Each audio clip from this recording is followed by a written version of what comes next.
कृष्ण नगर का वह छोटा सा कस्बा हमेशा से ठहरा हुआ सा लगता था। वहां की हवा में नीम की पत्तियों की कड़वी मिठास और गीली मिट्टी की सौंधी खुशबू रची बसी थी। उसी कस्बे के आखिरी छोर पर बना था वैभवनाथ निकेतन, एक पुराना 2 मंजिला मकान जिसकी दीवारों पर छपे पीले रंग के पेंट उतर चुके थे। उस मकान में रहते थे पंडित वैभवनाथ। उम्र 68 के पार पहुंच चुकी थी।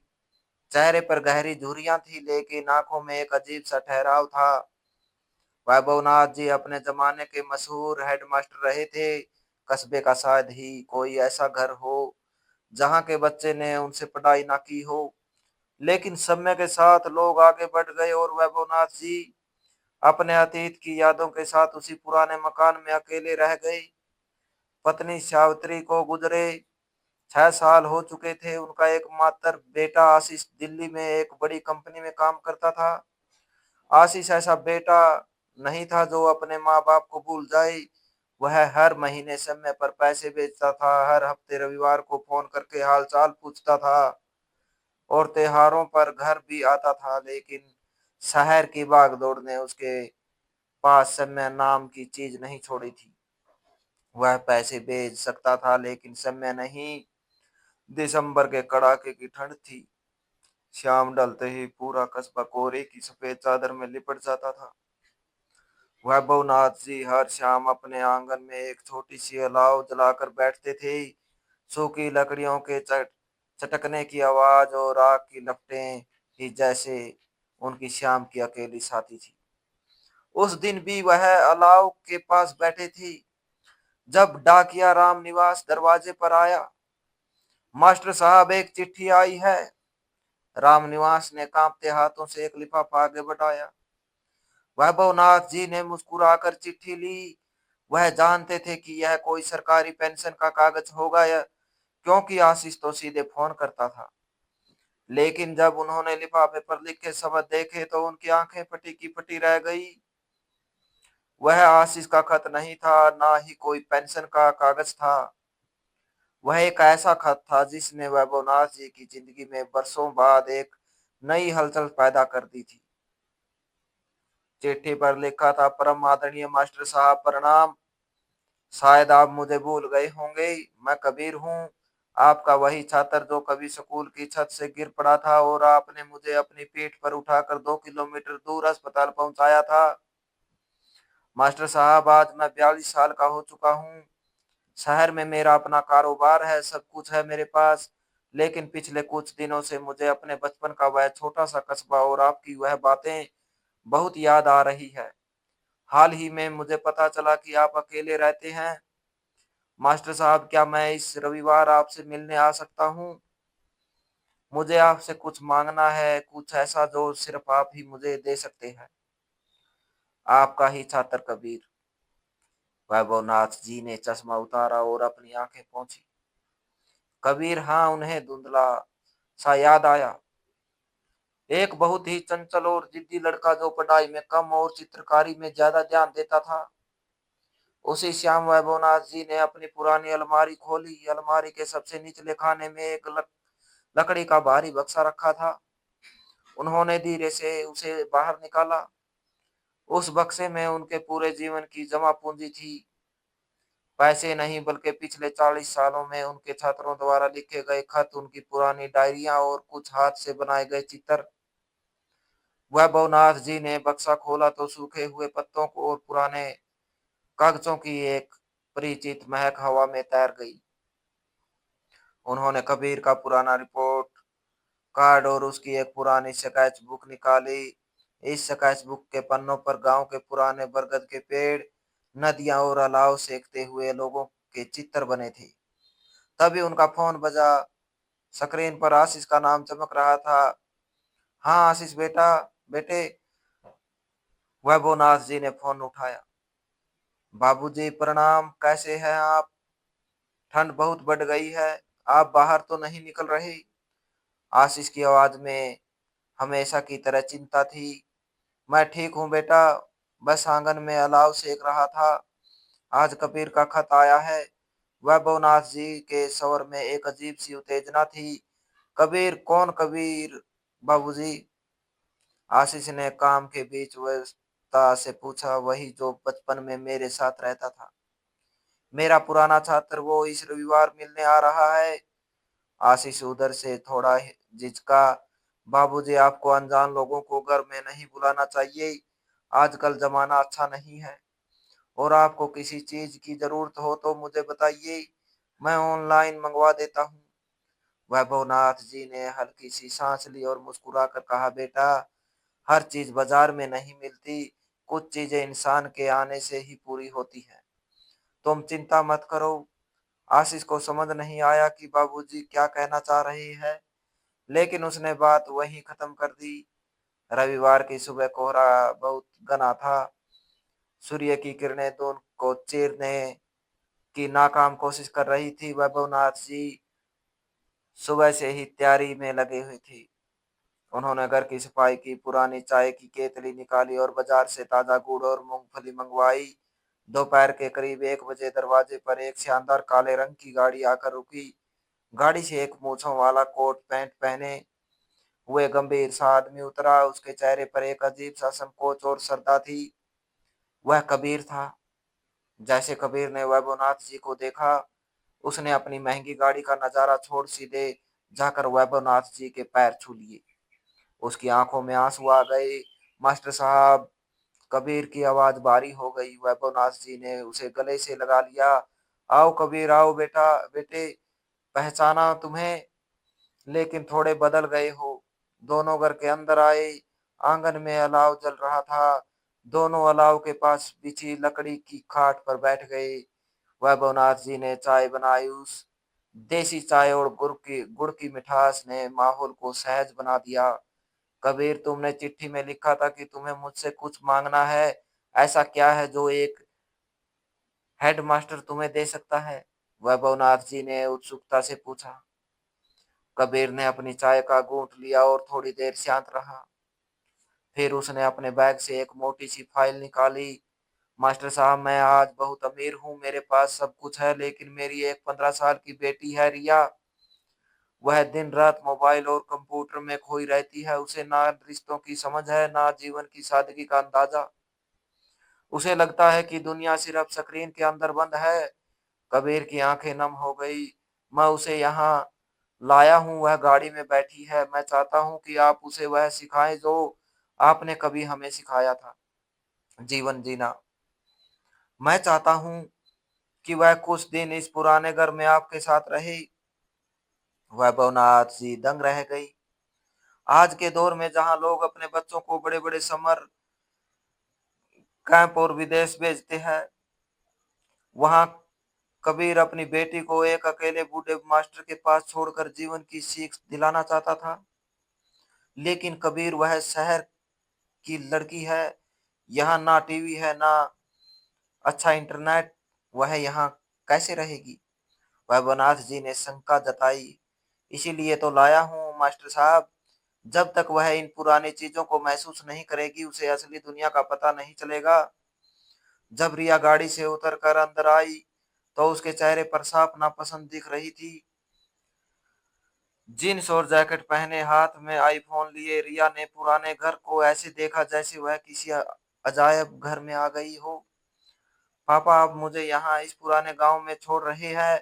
यहाँ नेटवर्क भी ठीक से नहीं आ रहा, रिया ने चिढ़कर कहा। कबीर ने प्यार से उसके सिर पर हाथ रखा। रिया, सिर्फ 15 दिन अपने पापा के लिए 15 दिन यहाँ रहो। अगर तुम्हें अच्छा ना लगे तो मैं तुम्हें वापस ले जाऊंगा। काफी बहस के बाद रिया मान गई, लेकिन उसका मन बहुत खराब था। कबीर अपनी बेटी को छोड़कर शहर लौट गया। शुरुआत के 2 दिन रिया के लिए किसी सजा से कम ना थे। वह कोने में बैठी रहती, मोबाइल पर गेम खेलने की कोशिश करती या छुटकर चुपचाप सो जाती। वैभवनाथ जी ने उस पर कोई दबाव नहीं डाला। वह उसके लिए गर्म खाना बनाते, उसकी पसंद का ध्यान रखते और शाम को अलाव जलाकर बैठ जाते। तीसरे दिन शाम को लाइट चली गई। पूरे कस्बे में अंधेरा छा गया। मोबाइल की बैटरी भी खत्म हो चुकी थी। रिया अपने कमरे में अकेले अंधेरे से डरने लगी। मजबूरी में वह कमरे से बाहर आई। आंगन में अलाव जल रहा था। वैभवनाथ जी आग के पास बैठे एक पुरानी डायरी में कुछ लिख रहे थे। आग की रोशनी उनके झुर्रियों भरे चेहरे पर एक अजीब सा सुकून बिखेर रही थी। दादाजी, रिया ने हिचकिचाते हुए पुकारा, आओ रिया बेटा, यहाँ बैठो, आग सेक लो, ठंड बहुत है। वैभवनाथ जी ने खाट पर जगह बनाते हुए कहा। रिया चुपचाप आग के पास आकर बैठ गई। आग की गर्मी उसे अच्छी लगी। दादाजी, आप इस अंधेरे में अकेले बैठकर क्या कर रहे हैं? बोर नहीं होते? रिया ने पूछा। वैभवनाथ जी मुस्कुराए। बेटा, जब इंसान के अंदर रोशनी होती है तो बाहर का अंधेरा उसे डरा नहीं पाता। और बोर होना, मेरे पास तो ढेरों दोस्त है। दोस्त कहाँ है आपके दोस्त?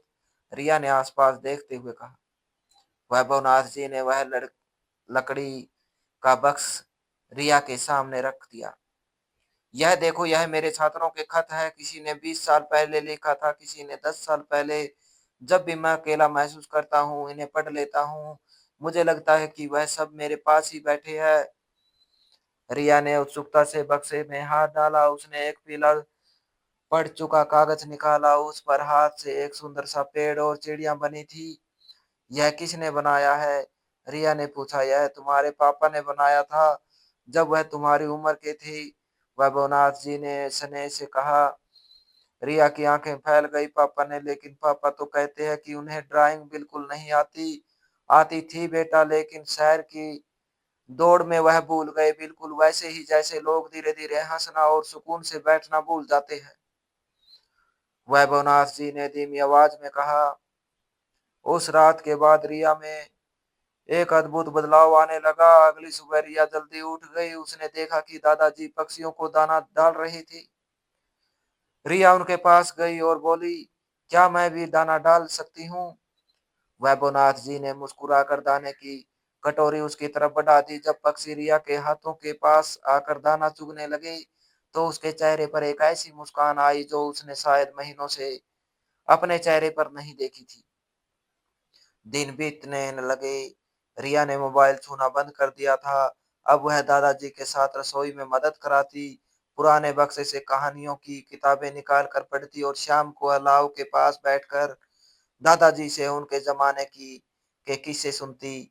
वैभवनाथ जी ने उसे सिखाया कि पेड़ों से बातें कैसे की जाती है, मिट्टी की खुशबू का आनंद कैसे लिया जाता है और दूसरों की मदद करने में जो खुशी मिलती है, वह दुनिया के किसी खिलौने या गैजेट में नहीं है। रिया ने दादाजी से उर्दू के कुछ खूबसूरत शब्द और शायरी भी सीखी। उसे समझ आने लगा कि जिंदगी की असली खूबसूरती रफ्तार में नहीं बल्कि ठहराव में है। 7वें दिन रिया ने घर के पीछे वाले पुराने कमरे की सफाई शुरू की। वहां उसे एक पुराना कैनवास और कुछ सूखे हुए रंग मिले। उसने दादाजी से पूछकर उन रंगों को पानी में घोला और पेंटिंग करना शुरू कर दिया। वह दिन रात पेंटिंग करती रही। उसने अपनी पेंटिंग में किसी शहर या मॉल को नहीं बनाया, बल्कि उसने बनाया एक पुराना घर, जलता हुआ अलाव और उसके पास बैठे एक बूढ़े दादाजी और एक छोटी सी लड़की। 15 दिन पूरे होने वाले थे। रविवार का दिन था। आशीष वैभवनाथ जी का बेटा, जो दिल्ली में काम से 2 दिन की छुट्टी मिली थी, उसे अचानक अपने पिता की याद आई। उसे याद आया कि कैसे उसके पिता ने फोन पर कहा था कि कोई पुरानी यादों को तलाशने आ रहा है। आशीष को लगा कि उसे जाकर अपने पिता से मिलना चाहिए। आशीष बिना बताए कृष्णा नगर पहुंच गया। जब आशीष ने घर के दरवाजे पर कदम रखा तो वह हैरान रह गया। घर जो हमेशा शांत और उदास रहता था, आज वहां से खिलखिलाने की आवाजें आ रही थी। आशीष ने अंदर जाकर देखा। आंगन में अलाव जल रहा था। उसके बूढ़े पिता हंस हंस कर किसी लड़की को कहानी सुना रहे थे और वह लड़की एक कैनवास पर रंग बिखेर रही थी। बाबूजी, आशीष ने बड़ाई हुई आवाज में कहा। वैभवनाथ जी ने मुड़कर देखा। आशीष, तुम बिना बताए आए? आशीष दौड़कर अपने पिता के गले लग गया। उसे पहली बार एहसास हुआ कि उसने अपने पिता को कितना मिस किया था। तभी बाहर से कबीर भी अपनी पत्नी के साथ रिया को लेने पहुंच गया। सब लोग आंगन में अलाव के चारों तरफ इकट्ठा हो गए। कबीर ने आशीष को देखा और दोनों पुरानी यादों में खो गई। आशीष को पता चला कि वही कबीर है जिसके साथ वह बचपन में खेला करता था। कबीर ने रिया की बनाई पेंटिंग देखी तो उसकी आंखें भर आई। रिया, यह तुमने बनाया है? कबीर ने पूछा। रिया ने आगे बढ़कर अपने पिता को गले से लगा लिया। हाँ पापा, और यह मेरी लाइफ की सबसे खूबसूरत तस्वीर है। आपने मुझे यहाँ भेजकर मुझे दुनिया का सबसे बड़ा गिफ्ट दिया। रिया ने पापा के कान में कहा। पापा, दादाजी बहुत अकेले हैं लेकिन उनका दिल बहुत बड़ा है। हमें यहाँ बार बार आना चाहिए। आशीष यह सब सुन रहा था। उसकी आंखों से चुपचाप आंसू बह रहे निकले। उसे एहसास हुआ कि वह पैसे भेजकर अपना कर्तव्य तो पूरा कर रहा था, लेकिन अपने पिता को वह साझा खुशियां नहीं दे पा रहा था जिनकी उन्हें वास्तव में जरूरत थी। आशीष ने वैभवनाथ जी के हाथ थामे और कहा, बाबूजी मुझे माफ कर दीजिए। मैं सोचता था कि पैसे ही सब कुछ होते हैं, लेकिन आज मुझे समझ आया कि अपनों के साथ बिताए गए यह 2 पल की असली जिंदगी है। अब से मैं हर महीने आपके पास आऊंगा और कुछ दिन यहीं रहकर आपके साथ अलाव जलाकर बैठूंगा। दिसंबर की वह ठंडी शाम अब उदास नहीं थी। पुराने वैभवनाथ निकेतन के आंगन में आज बहुत से लोग थे। वैभवनाथ जी, उनका बेटा आशीष, उनका पुराना छात्र कबीर और नई पीढ़ी की प्रतिनिधि रिया। अलाव से निकलती चिंगारियां आसमान की तरफ उड़ रही थी, जैसे वह यह संदेश दे रही हो कि पीढ़ियों का फासला चाहे कितना भी बड़ा क्यों ना हो, अगर प्यार और सम्मान का अलाव जलता रहे तो हर रिश्ता गर्म और तरोताजा रह सकता है। वैभवनाथ जी ने अपने पुराने बक्से को देखा। आज उस बक्से में एक नया खत जोड़ने वाला था। रिया का लिखा हुआ खत, जिसमें उसने लिखा था, प्रिय दादाजी, आपने मुझे सिर्फ दुनिया देखना नहीं बल्कि दुनिया को महसूस करना सिखाया। यह अलाव कभी बुझना नहीं चाहिए। वैभवनाथ जी के चेहरे पर एक तृप्त मुस्कुराहट थी। उन्हें लगा कि एक शिक्षक और एक पिता के रूप में उनका जीवन आज पूरा हो गया। कहानी यहाँ खत्म होती है, लेकिन इसकी सीख हमेशा हमारे दिलों में जलती रहती है। रिश्तों को पैसों की नहीं, सिर्फ थोड़े से समय और अपनों के साथ की जरूरत होती है। तो दोस्तों, इस कहानी को लेकर आपकी क्या राय है? कमेंट बॉक्स में कमेंट करके अपनी राय जरूर शेयर करें। और अगर आपको हमारी आज की कहानी अच्छी लगी हो तो प्लीज इसे लाइक शेयर जरूर करें। और ऐसी ही emotional, suspense, family story, love story, motivational stories को सुनने के लिए मेरे एसके की जुबानी 2.0 चैनल को सब्सक्राइब जरूर करें। तो मिलते हैं एक नई और दिलचस्प कहानी के साथ। Thanks for watching.